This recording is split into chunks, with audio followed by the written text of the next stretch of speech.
আসসালামু আলাইকুম দোস্ত। মোহাম্মদ সাল্লাল্লাহু আলাইহি ওয়াসাল্লামের সাথে এক বৃদ্ধ বুড়িমার একটি মজার ঘটনা আপনারা জানতে পারবেন, যে ঘটনাটি খুবই ইন্টারেস্টিং।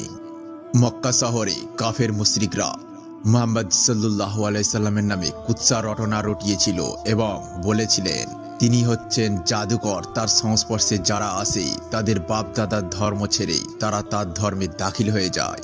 এই কথা শুনে এক বৃদ্ধা বুড়িমা, তিনি তার পোঁটলা ব্যাগ সহ তার ঘরের সামনে অপেক্ষা করছেন মক্কা শহর ছাড়ার জন্য, কিন্তু তার সামানপত্র ভারী হওয়ার জন্য তিনি তা উঠাতে পারছেন না। এমন সময় মুহাম্মদ সাল্লাল্লাহু আলাইহি সাল্লাম ওই রাস্তা দিয়ে যাচ্ছিলেন।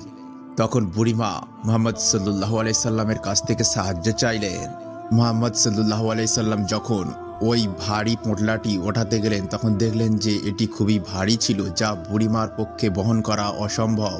তাই তিনি বুড়িমাকে বললেন, আপনি কোথায় যেতে চান বলেন, আমি আপনার সামানটি গন্তব্যস্থলে পৌঁছে দিচ্ছি। সাথে সাথে মুহাম্মদ সাল্লাল্লাহু আলাইহি সাল্লাম ও বুড়িমা যাচ্ছেন। যেতে যেতে বুড়িমা বললেন, শোনো বাবা, আমাদের এই মক্কা শহরে মুহাম্মদ নামে একটি বাজে লোক আছে যে সবাইয়ের ওপর জাদু করে। আমাদের বাপদাদার ধর্ম ছেড়ে সব তার ধর্মে চলে যাচ্ছে, তাই আমি তার কাছ থেকে পরিত্রাণ পেতে চাই। এই কথা বলতে বলতেই মুহাম্মদ সাল্লাল্লাহু আলাইহি সাল্লাম ওই বুড়িমাকে গন্তব্যস্থানে দিয়ে এলেন। আসার পথে বুড়িমা জিজ্ঞাসা করলেন, বাবা তোমার নাম কি?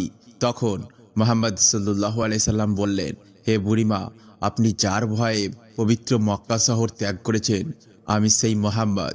তখন বুড়িমা অবাক হয়ে গেলেন এবং সাথে সাথে পড়ে নিলেন, আশহাদু আল্লা ইলাহা ইল্লাল্লাহ ওয়া আশহাদু আন্না মুহাম্মাদান আবদুহু ওয়া রাসূলুহু। তখন বুড়িমা ইসলাম ধর্ম গ্রহণ করে নিলেন। ঘটনাটি যদি ইন্টারেস্টিং হয় অবশ্যই চ্যানেলটিকে সাবস্ক্রাইব করুন এবং লাইক করুন।